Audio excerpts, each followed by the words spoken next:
ഖബറിലെ ഗുണങ്ങളാണ്. മണ്ണറയിലെ വെറുതെ ഒന്നുമല്ല നിസ്കരിക്കുന്ന കേട്ടോ. അപ്പൊ മനസ്സിലായോ നിസ്കരിക്കുന്ന വെറുതെ ആണോ? 2000 റുപ്യ അള്ളാന്റെ മാർഗത്തിൽ കൊടുക്കുന്നു ചോദിക്കുമ്പോ പിശുക്കി പിടിക്കല്. അത് അവിടെ വരും, ഖബറിൽ ഇടത് സൈഡിൽ വരും. അവിടെ വന്ന് നിൽക്കും. 2000 ഇഷ്ടം പോലെ കൊടുത്തിട്ടുണ്ടെങ്കിൽ 2000 മൊത്തം ഇങ്ങനെ നിറഞ്ഞു വന്ന് നിൽക്കും. ഭയങ്കര മല പോലെ നിൽക്കും ഇടത് സൈഡിൽ, ലെഫ്റ്റ് സൈഡിൽ. വേറെ ആരും കാണൂല. നിസ്കാരം ഉണ്ടോ? മുകളിൽ നിൽക്കും, മൊത്തം തണലായിട്ട് നിൽക്കും. നിസ്കാരം മൊത്തം തണലായിട്ട് നിൽക്കും. നൂറുൻ വബുർഹാൻ, അത് പ്രകാശമാണ്, ഒരു ആധാരമായിട്ട് നമ്മുടെ മുന്നിൽ നിൽക്കും. നമ്മുടെ ആധാറാണ്, നമ്മുടെ ആധാർ. ആധാർ ഇല്ലാതെ ഫോൺ കിട്ടൂല, ആധാർ ഇല്ലാതെ മണ്ണെണ്ണ കിട്ടൂല, ആധാർ ഇല്ലാതെ പാസ്പോർട്ട് കിട്ടൂല, ആധാർ ഇല്ലാതെ അക്കൗണ്ട് കിട്ടൂല, ആധാർ ഇല്ലാതെ പാൻ കാർഡ് ഇല്ല. നമ്മുടെ ആധാർ ഏതാ? അസ്സലാ. അത് നമ്മുടെ ആധാറാണ്. ബുർഹാൻ, അതിന്റെ അർത്ഥം ആധാർ. ആ ആധാർ ഇല്ലാതെ ഖബറിലേക്ക് പോകാൻ പറ്റൂല. ഖബറിലേക്ക് പോകുമ്പോ അള്ളാഹ് ചോദിക്കും, മലക്കുകൾ ചോദിക്കും, നിന്റെ ആധാർ എവിടെ? നിന്റെ ആധാർ എവിടെ? മാഫി ആധാർ. യാ അല്ലാഹ്, യാ ആധാർ എടുത്തില്ല അല്ലാഹ്, യാ ആധാർ എടുത്തില്ല അല്ലാഹ്. ആ ആധാറിന് വേണ്ടിയിട്ടാണ് എല്ലാ ദിവസവും വിളിക്കുന്ന പള്ളിയിൽ. നിങ്ങൾ ആധാർ എടുക്കാത്തവർക്ക് എടുക്കണം, സമയം തീരാറായി. 31-ാം തീയതി സമയം തീരും. നിന്റെ സമയം തീരുന്നതിന് മുമ്പ് നീ ആധാർ എടുക്കണോ എന്നൊക്കെ പറഞ്ഞ് പള്ളിയിൽ വിളിക്കുന്നത് കേട്ടില്ലേ? പക്ഷെ എന്നിട്ട് നമ്മൾ ആധാർ എടുത്തോ? എടുത്തിട്ടില്ല. പോയില്ലേ സംഭവം? എന്താ തെളിവ്? യാ അയ്യുഹല്ലദീന ആമനൂ ലാ തുൽഹികും അംവാലുകും വലാ ഔലാദുകും അൻ ദിക്രില്ലാഹ് വമൻ യഫ്അൽ ദാലിക ഫൗലായിക ഹുമുൽ ഖാസിറൂൻ വഅൻഫിഖൂ മിമ്മാ رزقناكم من قبل أن يأتي أحدكم الموت فيقول رب لولا أخرتني إلى أجل قريب فأصدق وأكن من الصالحين. ആധാർ എടുക്കാൻ വേണ്ടി അള്ളാഹുവിന്റെ പള്ളിയുടെ മിനാരങ്ങളിൽ നിന്ന് ദിവസവും 5 പ്രാവശ്യം വിളിച്ചു പറയുമ്പോ ആധാർ എടുക്കാതെ കേവലം ചെവിക്കൊള്ളാതെ നടക്കുന്ന യുവത്വമേ, യുവതികളെ, ഒരിക്കൽ നിങ്ങളുടെ കണ്ണടഞ്ഞു പോകും, ശ്വാസം നിലച്ചു പോകും, കൈകാലുകളുടെ സ്വാധീനം നഷ്ടപ്പെട്ടു പോകും, അനങ്ങാൻ കഴിയില്ല, ചലിക്കാൻ കഴിയില്ല, കണ്ണു തുറക്കാൻ കഴിയില്ല, നാവ് ചലിപ്പിക്കാൻ കഴിയില്ല. അങ്ങോട്ട് തിരിച്ചിട്ടാൽ അങ്ങനെ കിടക്കും, ഇങ്ങോട്ട് തിരിച്ചിട്ടാൽ അങ്ങനെ കിടക്കും, മറിച്ചിട്ടാൽ കമഴ്ന്നു കിടക്കും, മലർത്തിയിട്ടാലും മലർന്നു കിടക്കും. ആര് വന്നെടുത്താലും തള്ളിയാലും കുത്തിയാലും ഒരു അനക്കവുമില്ല, പ്രതികരണവുമില്ല. അങ്ങനെ ഒരു ദിവസം വരുന്ന മരണമെന്ന് പറയുന്ന ആ മഹാമുസീബത്ത്, സംഭവം നിന്നെ കൊണ്ട് ഖബറിലേക്ക് വെക്കുന്ന സമയത്ത് ഇതാണ് അള്ളാഹു ചോദിക്കുന്നത്, എവിടെ നിന്റെ ആധാർ? എവിടെ നിന്റെ തെളിവെവിടെ? നീ മുസ്ലിമാണെന്നുള്ളതിന്റെ തെളിവെവിടെ? ഒന്ന് തരുവോ? എന്തെയും തെളിവ്? മുസ്ലിങ്ങളുടെ തെളിവെന്താ? എന്താ തെളിവ്? ഫാൻഡിന്റെ സിംബ് അഴിച്ചു കൊടുക്കും, ഞാൻ മാർക്കം ചെയ്ത് അള്ളാഹു ഞാൻ മുസ്ലിമാന്നുള്ളതിന്റെ തെളിവ്. അതാണ് ഇസ്ലാമിന്റെ തെളിവ്. മാർക്കം ചെയ്ത് സുന്നത്ത് കല്യാണം ചെയ്ത് കൊടുത്തെന്നാണ് എന്റെ തെളിവ്. സുന്നത്ത് അവൻ ചെയ്തിട്ടുണ്ടെങ്കിൽ അവന്റെ ഉത്തരവാദിത്വം നിസ്കാരം നിലനിർത്തണം എന്നുള്ളതാണ്. നിസ്കാരം നിലനിർത്തണുള്ളതല്ലേ? അതാണ് അല്ലാഹു തആല പ്രത്യേകമായി പറഞ്ഞു. അന്ന് നിന്നോട് പറഞ്ഞിരുന്നില്ലേ, യാ അയ്യുഹല്ലദീന ആമനൂ, ഏ സത്യവിശ്വാസികളെ, ലാ തുൽഹികും അംവാലുകും വലാ ഔലാദുകും അൻ ദിക്രില്ലാഹ്. എത്ര സ്പഷ്ടമായിട്ടാണ് പരിശുദ്ധമായ ഖുർആൻ നിന്റെ മുന്നിൽ ഓതി തന്നത്. എന്താണ് അതിന്റെ അർത്ഥം? എത്ര കച്ചവടം ഉണ്ടായാലും, എത്ര തിരക്കുണ്ടായാലും, എത്ര ബിസി ഉണ്ടായാലും, എത്ര കണക്ക് തീർക്കാനുണ്ടായിരുന്നാലും, എത്ര കൊടുക്കൽ വാങ്ങലുകളും ഇടപാടുകൾ ഉണ്ടായിരുന്നാലും അല്ലാഹുവിന്റെ ദിക്റിനെ തൊട്ട് നിങ്ങളെ വിസ്മരിപ്പിക്കാതിരിക്കട്ടെ. അങ്ങനെ നിങ്ങൾ മരിച്ചു പോയാൽ ഒരിക്കൽ മലക്കുൽ മൗത്ത് നിന്റെ റൂഹിനെ പിടിക്കാൻ വരുമ്പോ അപ്പോൾ നീ വിളിച്ചു പറയും ഞാൻ സദഖ ചെയ്യാമല്ലാ, സദഖ ചെയ്യാമല്ലാ. വെറുതെ ഞാൻ 100 കോടിയുടെ ആസ്തി ഉണ്ടാക്കിയിട്ടാണ് ഞാൻ വന്നത് പടച്ചവനെ. ആ കോടിക്കണക്കിന് രൂപ എന്റെ മക്കള് തിന്നു മുടിക്കുമല്ല, എന്റെ കുടുംബക്കാര് തിന്നു മുടിക്കും പടച്ചവനെ. ഈ ഖബറിന്റെ ഉള്ളിൽ എനിക്ക് വേണ്ടി സഹായിക്കാൻ ആരുമില്ല അല്ലാ. ലൗലാ അഖർതനീ ഇലാ അജലിൻ ഖരീബ്, ഒരു തുച്ഛമായ സമയം മാത്രം നീ എനിക്ക് നൽകിയാൽ ഫസദഖ, എന്റെ ജാഗ മുഴുവനും ഞാൻ എഴുതി നിനക്ക് നൽകാൻ പടച്ചവനെ. വകും മിനസ് സാലിഹീൻ, സുഹൃതവാന്മാരിൽ ഞാൻ പെട്ടുകൊള്ളാം നാഥാ.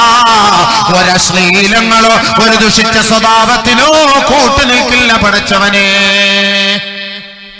ലാസ്റ്റ് സമയം എവിടെ എവിടെ മറുപടി? ചാവാറാവുന്ന സമയത്ത് കറുകറ വിളിക്ക് ആംബുലൻസിൽ കൊണ്ടുപോകുമ്പോൾ അവിടെ കൊണ്ട് ICUയിൽ കയറ്റിയിട്ട് മറ്റേ മൂക്കിലും വെച്ച് തൊള്ളയിലും വെച്ച് വയറ്റിലും വെച്ച് മിഷ്യനിനകത്ത് ഇങ്ങനെ പ്രവർത്തിച്ചു കൊണ്ടിരിക്കുന്ന സമയത്ത് ഇവിടെ മിഷ്യൻ ബാഹ്യ രൂപത്തിൽ പ്രവർത്തിച്ചു കൊണ്ടിരിക്കും, ആന്തരികമായിട്ട് മലക്കുകളുമായിട്ട് ഇവന്റെ സംഘടനമാണ് ഈ ആയത്തിന്റെ അർത്ഥം. മലക്കുകളുമായി ഇവന്റെ സംഘടനമാണ്. അവൻ ഗർഗറ വിളിക്കുകയാണ്, കോടിക്കണക്കിന് ആസ്തിയുണ്ട് പടച്ചവന്. അന്ന് ചോദിച്ചപ്പോൾ ഞാൻ പിശുക്കനായിരുന്നു, ലുബ്ധനായിരുന്നു, കൊടുത്തിരുന്നില്ല. ഇപ്പോഴാണ് ഈ മലക്കുകളുടെ രൂപം കണ്ടപ്പോ, ആഖിറം കണ്ടപ്പോ, ഖബർ കണ്ടപ്പോ എനിക്കിപ്പോ മനസ്സിലാവുന്നു കൊടുത്താൽ കൊള്ളാമെന്ന്. യാ അല്ലാഹ് പ്ലീസ് പടച്ചവനെ, ഞാൻ എന്റെ മുഴുവൻ സമ്പത്തും അല്ലാഹുവിന്റെ മാർഗ്ഗത്തിൽ ഞാൻ എഴുതി തള്ളാം അല്ലാഹ്, പ്ലീസ് യാ അല്ലാഹ് പ്ലീസ്.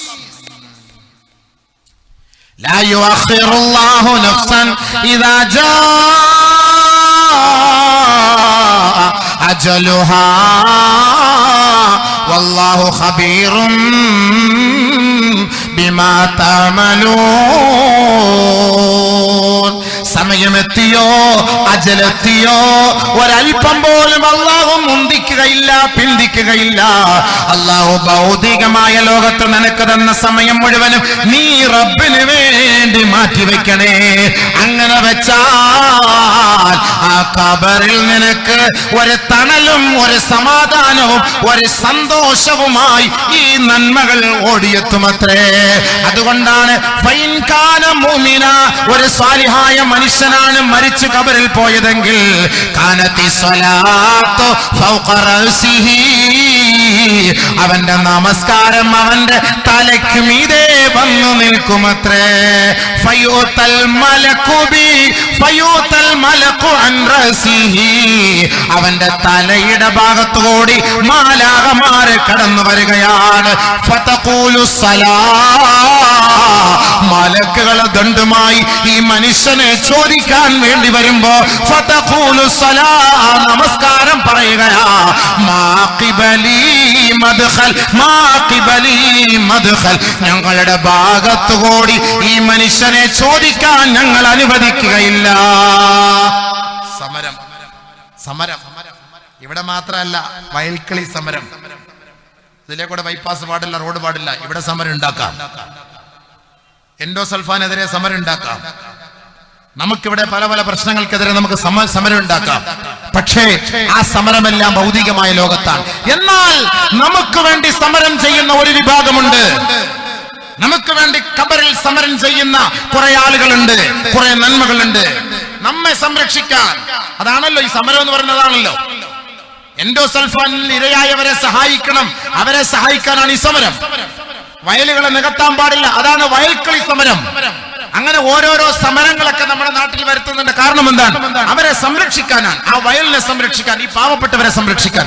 അതേപോലെ ഒരു മയ്യത്തിനെ സംരക്ഷിക്കാൻ, ഒരു മയ്യത്തിനെ സഹായിക്കാൻ എന്താണ് പരിഹാരം? അതാണ് ഈ പറയുന്നത്. ഖബറിൽ, മണ്ണറകളിൽ, മണ്ണറയിൽ ഒരു മയ്യത്തിനെ സംരക്ഷിക്കാനുള്ള പരിഹാരം ഒന്ന് അവന്റെ നമസ്കാരമാണ്. കാനത്തി സ്വലാ ഫൗഖ റഅസിഹി, അവന്റെ മുകളിൽ നമസ്കാരം നിൽക്കുന്നു. മലക്കുകൾ ചോദിക്കാൻ വേണ്ടി വരുന്നു, അവന്റെ മുകളിലൂടെ തലയുടെ ഭാഗത്തുകൂടി വരുന്നു. ഫയൂതൽ മലകു, അവന്റെ വലതും അവന്റെ തലയുടെ ഭാഗത്തൂടെ മലക്ക് വരുന്നു. അപ്പോൾ ഫതഖൂലു സ്വലാ നമസ്കാരം പറയും മാഖിബലി മദ്ഖൽ ഞങ്ങളുടെ ഭാഗത്തുകൂടി ഈ ഖബറിലേക്ക് പ്രവേശനമില്ല, ഞങ്ങൾ ഈ സഹോദരനെ ചോദിക്കാൻ അനുവദിക്കുകയില്ല. പ്രവേശനമില്ല, ഇല്ല. പിന്നെ എങ്ങോട്ട് പോകും മലക്കുകൾ? എന്തായാലും ഖബറിലേക്ക് വരണം, ഖബറിൽ ചോദിക്കണം, ഈ വ്യക്തിയെ ചോദിക്കണം. ഫയൂതൽ മലകു അൻ യമീനിഹി അവന്റെ വലതുഭാഗത്തുകൂടി മലക്കുകൾ പ്രവേശിക്കുകയാണ്. ഫയഖൂലു സൗം നോമ്പ് വിളിച്ചു പറയുകയാ മാഖിബലി മദ്ഖൽ എന്റെ ഭാഗത്തുകൂടി ഞങ്ങളുടെ ഭാഗത്തുകൂടി ഈ മനുഷ്യനെ ചോദിക്കാൻ ഞങ്ങൾ അനുവദിക്കുകയില്ല. നോമ്പ് പിടിക്കുന്നവർ നോമ്പ് പിടിക്കുക. റജബ് മാസത്തിൽ ഒരുപാട് നോമ്പ് നിബിധങ്ങൾ പിടിച്ചിരുന്നു, ഷഅബാനിൽ പിടിച്ചിരുന്നു. റമളാൻ മാസത്തിന് വേണ്ടി തയ്യാറായി നബിയുന റസൂലുള്ളാഹി സ്വല്ലല്ലാഹു അലൈഹി വസല്ലം തങ്ങൾ ഒരുപാട് നോമ്പെടുത്തിരുന്നു റജബ് മാസത്തിൽ, ഷഅബാൻ മാസത്തിൽ. അപ്പൊ നമ്മൾ നോമ്പെടുക്കണം, തിങ്കളും വ്യാഴവും നോമ്പെടുക്കണം. അയ്യാമുൽ ബീദ് എല്ലാ മാസത്തിന്റെയും 13, 14, 15 ദിവസങ്ങൾ നോമ്പെടുക്കണം. അങ്ങനെ നോമ്പെടുക്കുമ്പോൾ നമുക്ക് കിട്ടുന്ന ഗുണങ്ങൾ എന്താണ്?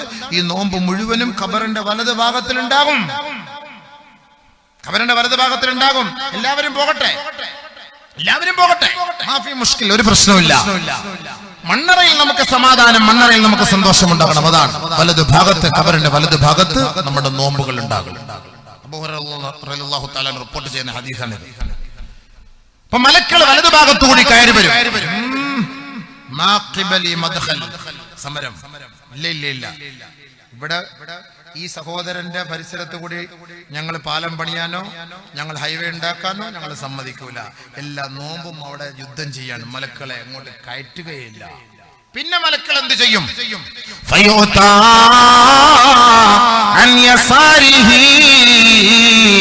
അവന്റെ ഇടതു ഭാഗത്തോടി മലക്കുകൾ പ്രവേശിക്കാൻ വരികയാണ്. അവൻ സാധുക്കൾക്ക് വേണ്ടി മാറ്റിവെച്ച സകാത്തിന്റെ വിഹിതമുണ്ടല്ലോ, ആ സകാത്ത് വിളിച്ചു പറയും അത്രേ മാഖിബലി മദ്ഖൽ എന്റെ ഭാഗത്തോടി ഞങ്ങളുടെ ഭാഗത്തുകൂടി ഈ മനുഷ്യനെ ചോദിക്കാൻ ഞങ്ങൾ അനുവദിക്കുകയില്ല. ഇവൻ ദുനിയാവിൽ അവന്റെ സാമ്പത്തികമായ ഹക്ക് നിറവേറ്റിയവനാണ്.